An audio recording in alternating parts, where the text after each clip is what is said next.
Hallo julle, vandag kyk ons na die toekomstige waardeformule. Dit is nou die eerste formule wat jy in graad 12 vir die finansiële wiskunde leer. Nou, toekomstige waarde, daardie F kom van future value, wat in Engels toekomstige waarde is. So daarom staan die F in die formule ook vir toekomstige waarde.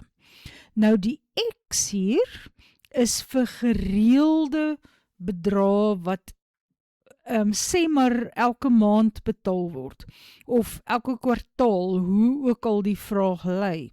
Maar wat belangrik is dat dit gereeld betaal word en dat dit dieselfde bedrag is. So dit is my eerste groot verskil van wat jy in graad 11 gehad het. In graad 11 het jy die formule A is gelyk aan P, 1 plus I tot die mag N gebruik. En P was 1 bedrag.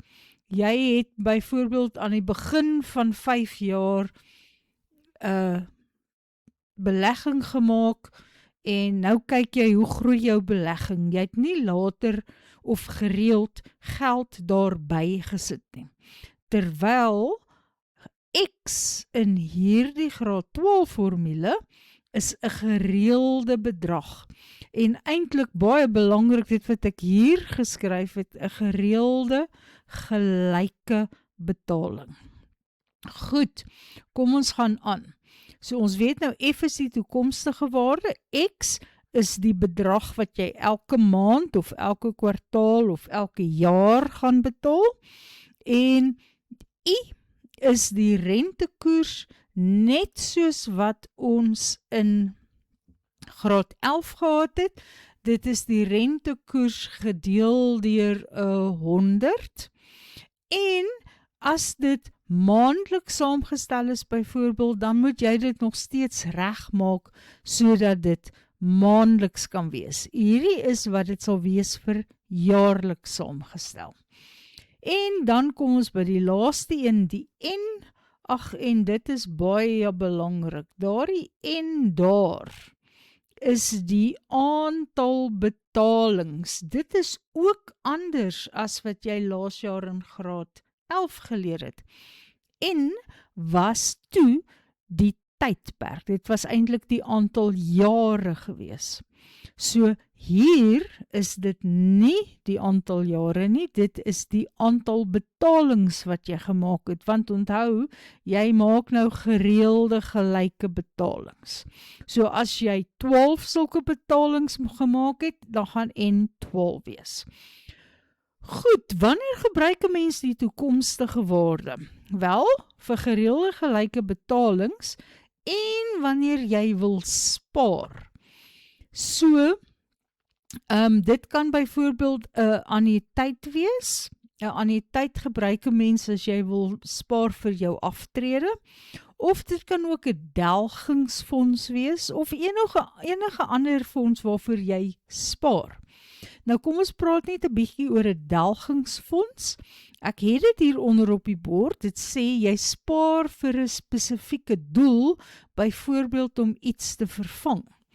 'n Skool het miskien 'n groot rekenaarsentrum en hy weet oor 10 jaar sal hy al die rekenaars gelyktydig moet vervang, wat 'n groot onkoste gaan wees. En dan spaar hy in 'n delgingsfonds sodat hy genoeg geld aan die einde van die 10 jaar het om vir die rekenaars te kan betaal sonder om skuld te maak. Goed, dis waar ons formule gebruik word. Nou op die volgende skerm wil ek 'n bietjie gesels oor N. Want jy sien, jy is besig om te spaar. En ek wil nou hier kyk na 5 jaar en ek wil maandelikse betalings maak. En ek wil ook my rente maandeliks saamstel.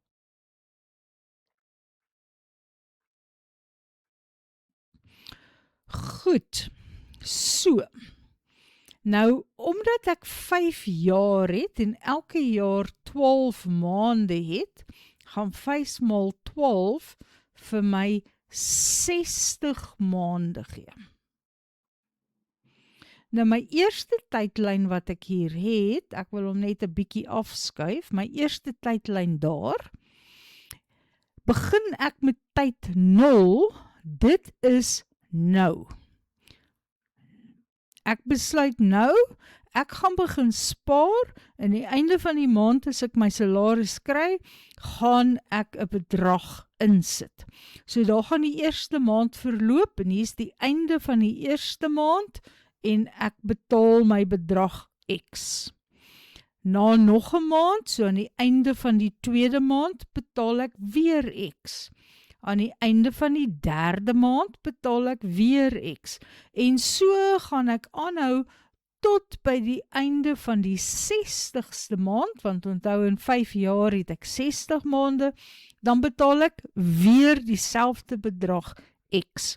So, hoeveel keer het ek nou X betaal? Wel, presies 60 keer, want kyk, dit korrespondeer met jou tyd. Na 1 maand, eerste bedrag, 2 maand, tweede bedrag, 3 maande, derde bedrag.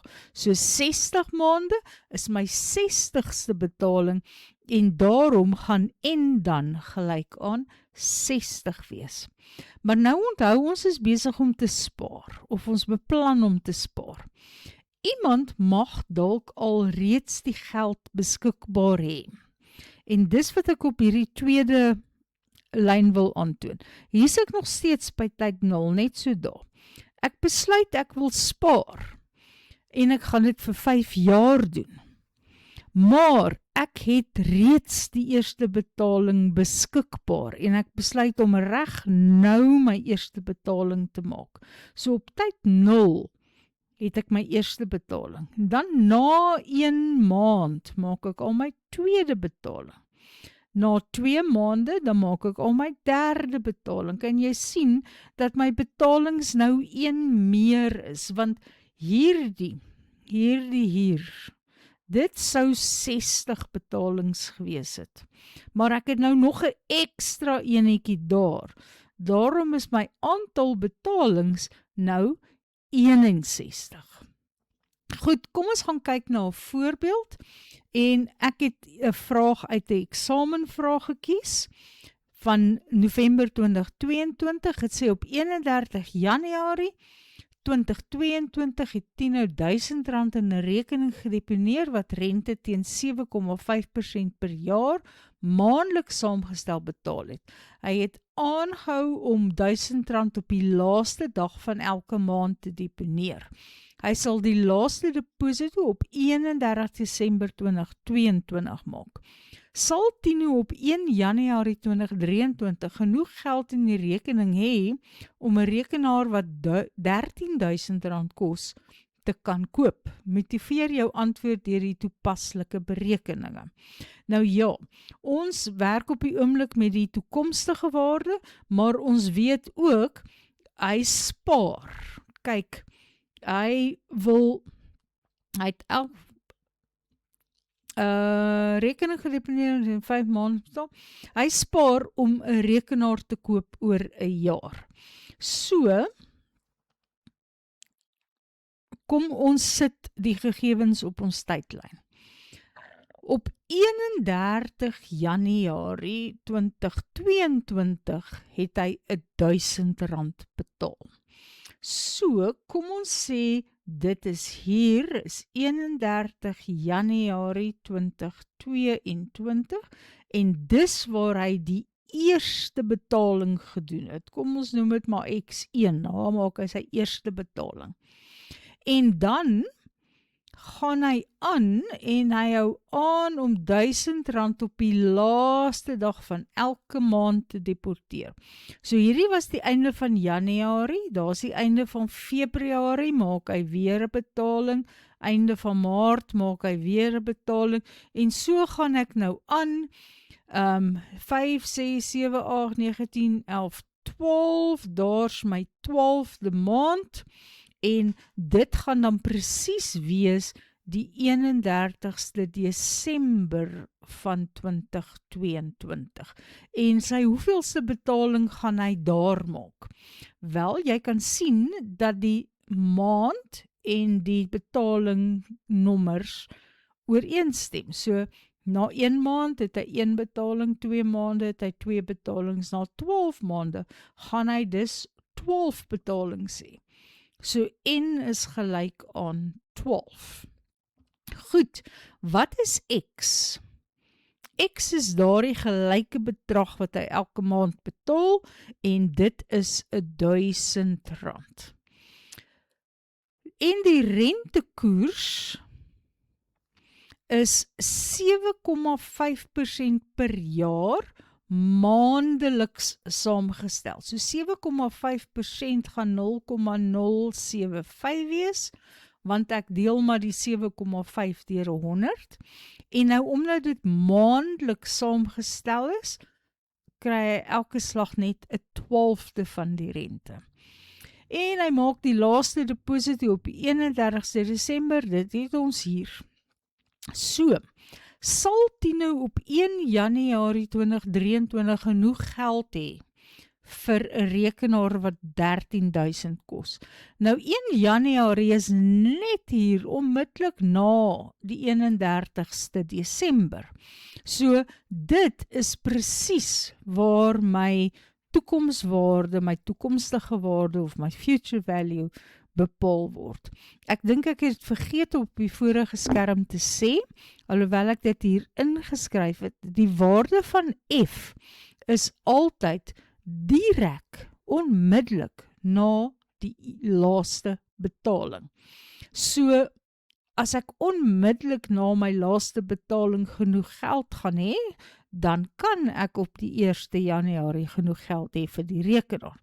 Nou moet ons dit egter eers bereken. So, omdat dit alles in die toekoms gebeur, moet ek my F-waarde, my toekomstige waarde gebruik, en ek gaan nou maar net invervang. Kom ons vat liewerster 'n swart pen. Goed, X het ek gesê is 1000. Dan vermenigvuldig ek dit met 1 plus I, en I is 0,075 op 12, tot die mag N, en N is ook 12, minus 1, sluit die hakie, en deel deur I, wat weer 0,075 op 12 is. En dan vat jy jou rekenaartjie, en jy sleutel al hierdie in, presies soos wat dit is. Jy maak 'n breuk oop, en jy sleutel elke hakkie, en alles presies soos wat dit is.